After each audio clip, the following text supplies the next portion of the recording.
Hello everyone in the DWI universe. Welcome to another edition of Getting to Know the One. Now, I don't have as many questions as I did last week. Whew, that was a lot last week.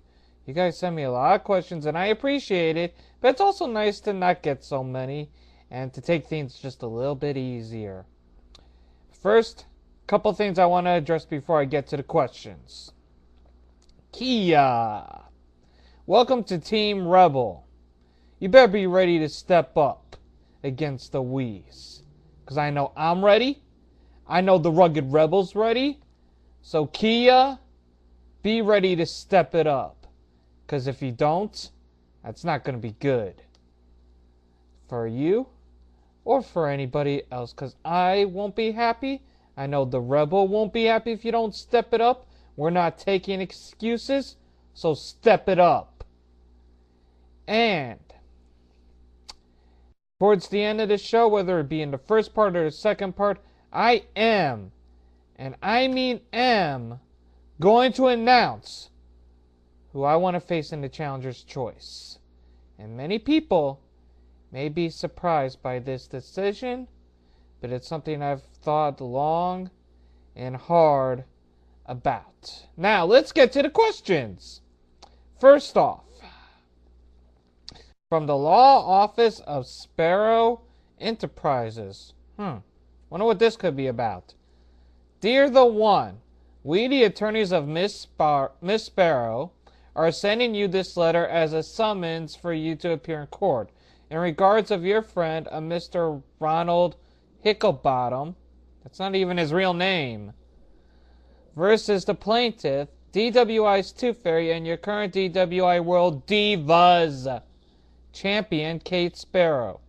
But with that out of the way now, we would like to know how you feel about Dirtbag Ronnie trying to shrink his contract, claiming with his laughable argument that he doesn't even exist, that he is a fictional character, and while he has been a point that his career and success in the DWI is no question fictional, we find his point to be a rather absurd argument. So our question for you today is this. How does one talk sense to someone who appears to be, shall we say, a bit mentally challenged? And should we have Mr. Hicklebottom put to death as stated in the contract in which he signed?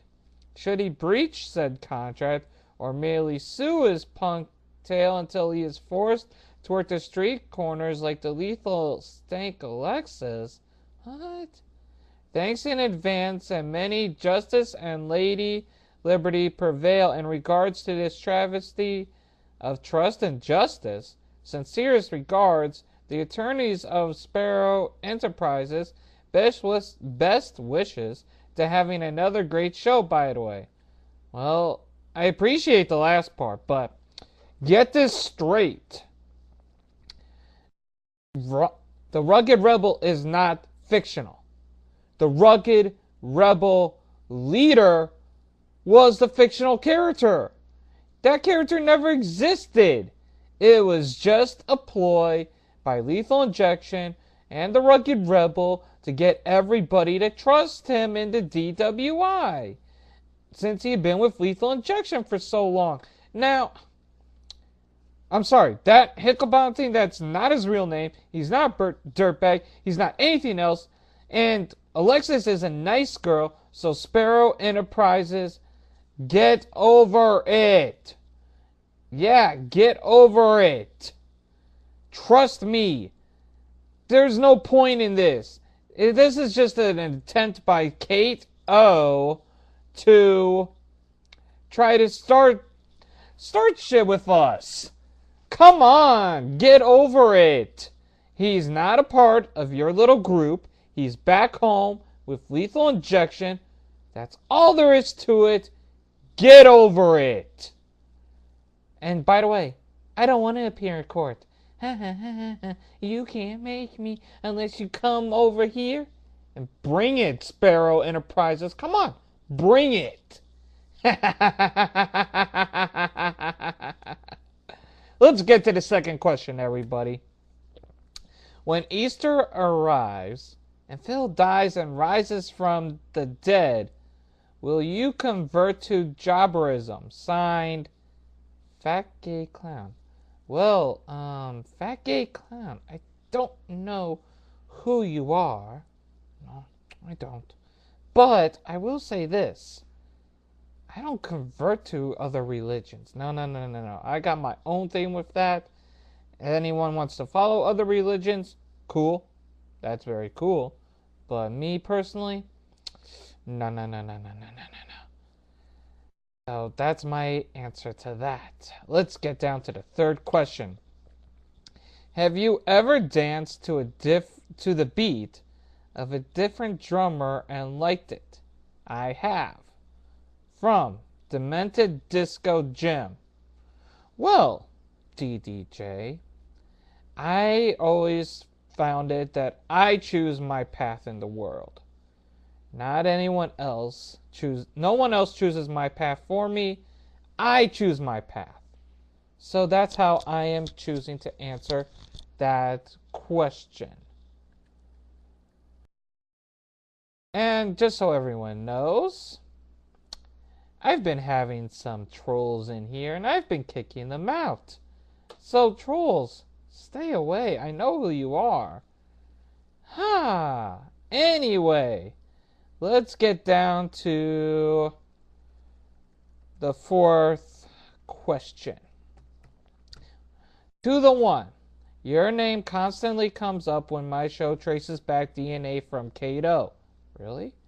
It could be you shared a toilet seat together, or maybe washed clothes in the same machine. We have already arranged for Kate O to spend an all-expense paid trip to New York. Will you please consider to put closure on who is Kato's baby daddy? Sorry about that. From Mari in New York. Well, Mari in New York. What is this? Like the fifth, maybe sixth week in a row you've asked me kind of the same question. We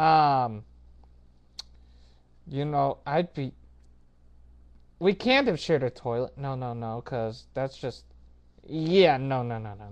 And there's no way we washed our clothes in the same machine, seeing as how, no, that doesn't make any sense, no. So, I'm going to say this. You want to fly me out there? You want to up your ratings? Do all that? I told you last week how to do that. You talked to Lethal Injection, and they might just let you book me on your show. Until that time, all I'm going to say is I have nothing to do with Kate O. Get over it. Jeez, O.P. Let's get to... Actually, you know what? I want to do something else right now. I'm not going to get to another question right now because I want to do one more part for the show. So, as always, my show is sponsored by Lethal Injection. So, Lethal Injection, thank you very much. And if you need any replica titles, appendages, or anything else I've mentioned over the past few weeks from Lethal Injection, all you need to do is call a number. It is 1-800-LI is for me. That is 1-800-LI is for me. And I will be back in a few minutes. Thank you all very much for staying tuned to Getting to Know the One.